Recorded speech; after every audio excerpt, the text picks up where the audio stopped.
What's good, YouTube? It's your boy Bando back in that motherfucking bitch. And hey, today is gonna be a great story time. You know, right here, first meal of the day. You know, you gotta get started with a just whole half a watermelon. Dig your spoon in there, and you got a whole bowl of greatness.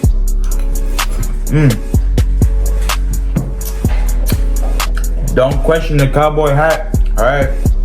It was a gift.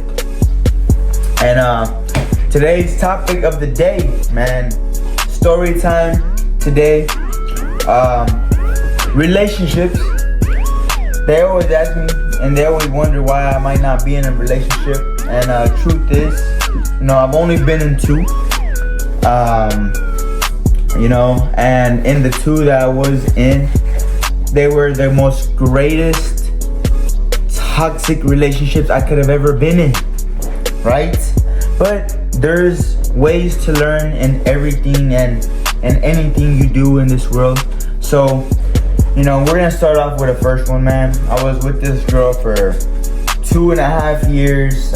Right after high school. I was 17, she was 18. I was a senior, she was a freshman in college, you know. And picture this, like, Bando just would never pull girls in high school. He would never pull girls in middle school. He wasn't a jock. You know, he was always a sixth man. He was always the man in the shadows. You know, that's why I got a cap on, actually, so, you know, half of this is light, half of this is shadow. But anyways, I met her in math class. You know, I was always that type of kid that would just be there with my, you know, my hoodie on, my headphones in, just doing my work like a little nerd kid that I was, you know. And she decided to turn around one day and always be present in my life. And I didn't understand this as a, you know, game freak, as a fucking jerk off king, as a, you know, adolescent that just didn't know any better in the world. You know, he was just trying to find his way through video games, being a master prestige in Call of Duty. You know, always doing the most for his friends, always doing the most for the team. You know, girls were not even in the equation. I didn't care about them. I just thought that, you know, as soon as I get home, find a video that I liked, you know, on a Pornhub, and then boom, done. You know, that shit was done. No girls real life. I didn't think I was ever gonna pull one. I didn't think I was ever gonna drop weight because your boy didn't look like this ever. And it was a sob story. That's what it was.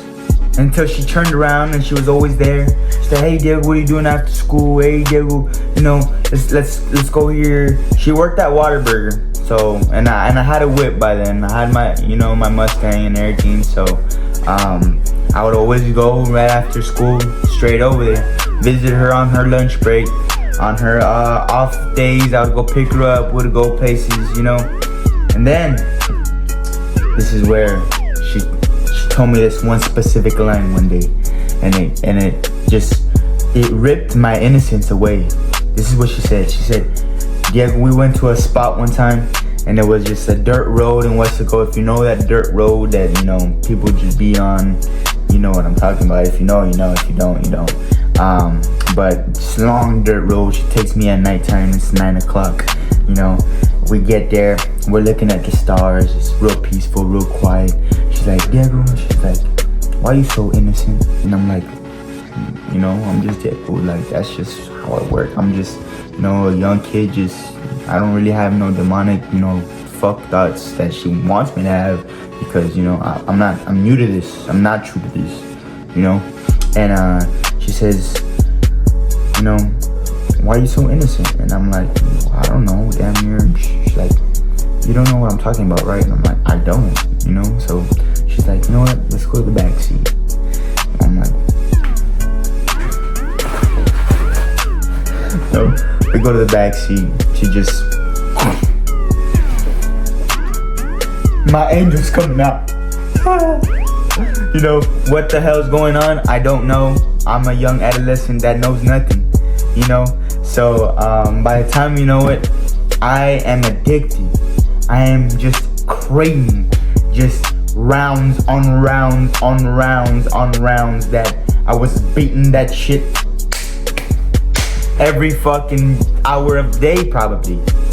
And you know, we got to a point, you know, 1 year later, relationships going strong. I'm in that lover boy stage. I'm in that, you know,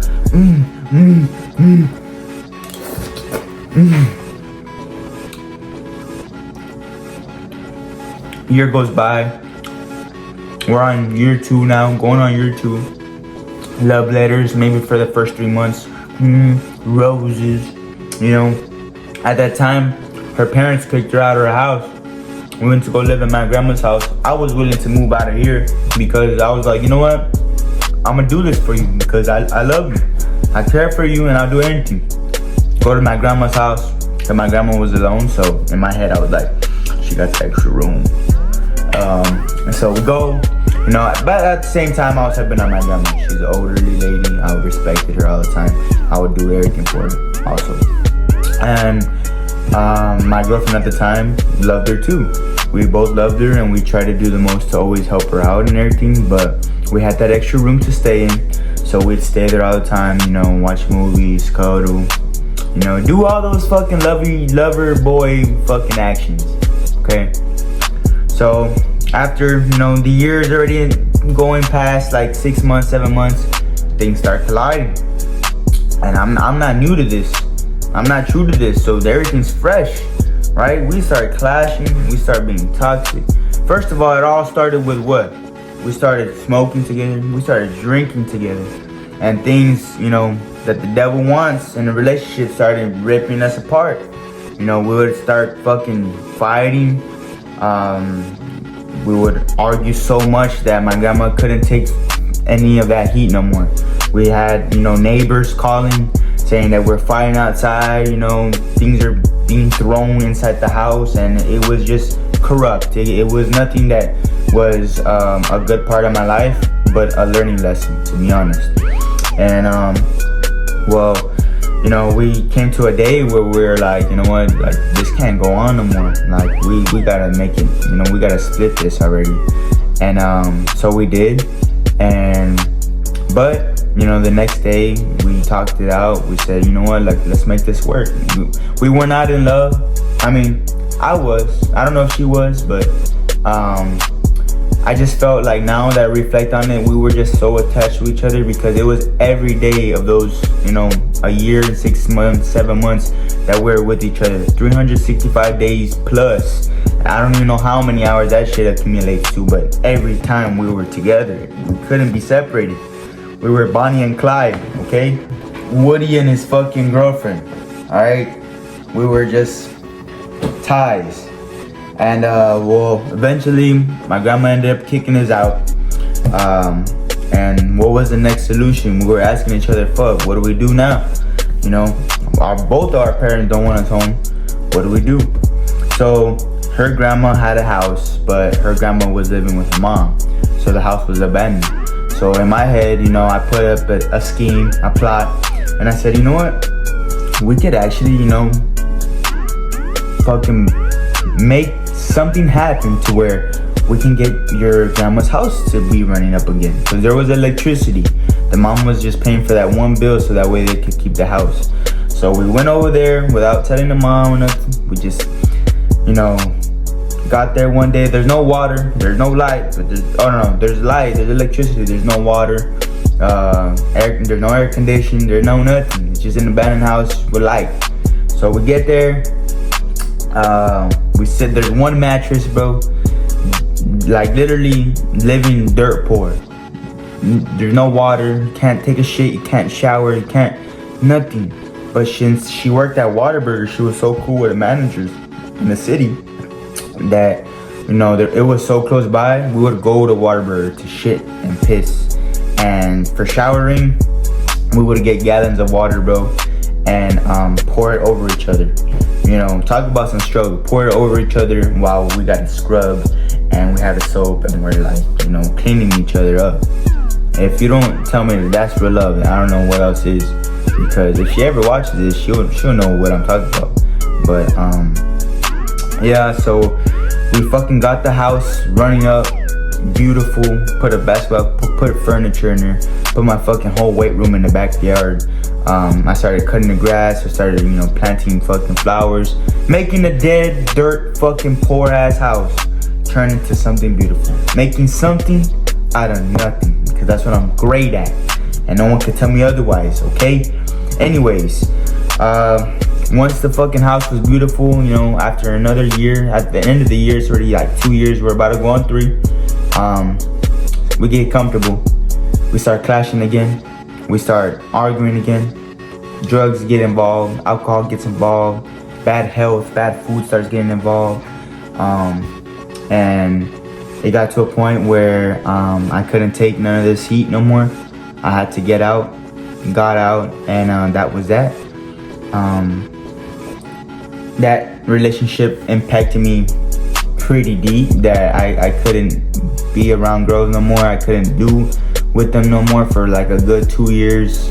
But in those 2 years, is when I really found God, and whenever I really just started going to church, trying to better myself for me, not for no one else, not for my parents, not for my friends, not for her. I know I had no thing in my head where I wanted revenge. I had no thing in my head where I was just heartbroken, distraught, because I left. I left because I was ruining her and she was ruining me. And what is that? That's disaster at its finest. And whenever you're in a situation like that, all you can do is just go out and be about yourself, figure yourself out, start to love yourself, so that way everything can come back together again. Okay? And I didn't know that at the time because I was too young. But now that I do, everyone loves me when I just love myself, and I'm gonna keep it that way for a long time. But anyways, yeah, that's my first relationship, man. The second one lasted like about 9-8 months. We would never fight. We were like solid. That one, she just, the trust level was like this. You get me? It was like this. And I actually love this girl, to be honest. I learned how to love again. And that was the worst mistake that I could have ever made, because at the time, I wasn't making guapoli. I wasn't, I was going to college. I was going to school. And that's what was going for me, But at the same time, I had no social media.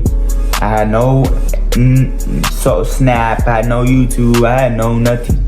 And she did. And this is where I learned this part of the game, is that whenever your girl got, Instagram, high follower account, she got a Snapchat, high follower account, and the nigga don't, that bitch ain't your bitch. I'm sorry. She wasn't, because she went behind my back, stabbed me on the back, and coming from an already traumatized relationship, that was something that was like, oh shit, red flag. You get me? I couldn't do that. I can't do that. And not even that, but things just didn't end well. I mean, we never argued once, but things just, I couldn't handle that. I had to just get out, escape. And later on in my life, she tried to come back, but I had to cut ties, because once a snake, always a snake. Okay? If she watches this, fuck it, I don't care. But hey, the only thing that would change a snake is if the snake decides to turn to God. But I mean, that's pretty tough, because if your heart's already just corrupt, you're corrupt. Unless you change your mentality, you change your body, you change everything because you want it, and you can. And if there's snakes behind the screen, you can turn your life around. You can become a beautiful angel. You just gotta want it, okay? But yeah, man, that was relationship 1 and 2 together, man. A total, it was like 3 years with both of them. But in those 3 years, I learned everything that I needed to learn from ages 18 to 21. It was bad. It was heartbreak. It was just things that I had to learn from, unfortunately, at a young age. But once I did, I picked up gang, and now all I can love is that man right there, and this watermelon right here. And y'all, and God, because without those 4 things, I wouldn't be where I'm at right now. And not even that, but it just feels good to always be able to put other people on game if they're going through the same thing. If they're 18, if they're 17, you know, I want to be that person that gets in contact with them, so that way they can know what to expect in a relationship, what to expect ahead of time. And not even that, but hopefully be able to inspire even people that are my age that are going through these things and they don't know what the fuck's going on. Pick your freedom, queen. Pick your freedom, king. Because at the end of the day, build yourself up, and then that love of your life will come at a random time, you know? But for now, keep getting the guaply, keep grinding, keep being the best version of yourself, and you will be unstoppable. I love y'all. Stay safe, stay blessed, and cheers to y'all. I'll catch y'all in the next one.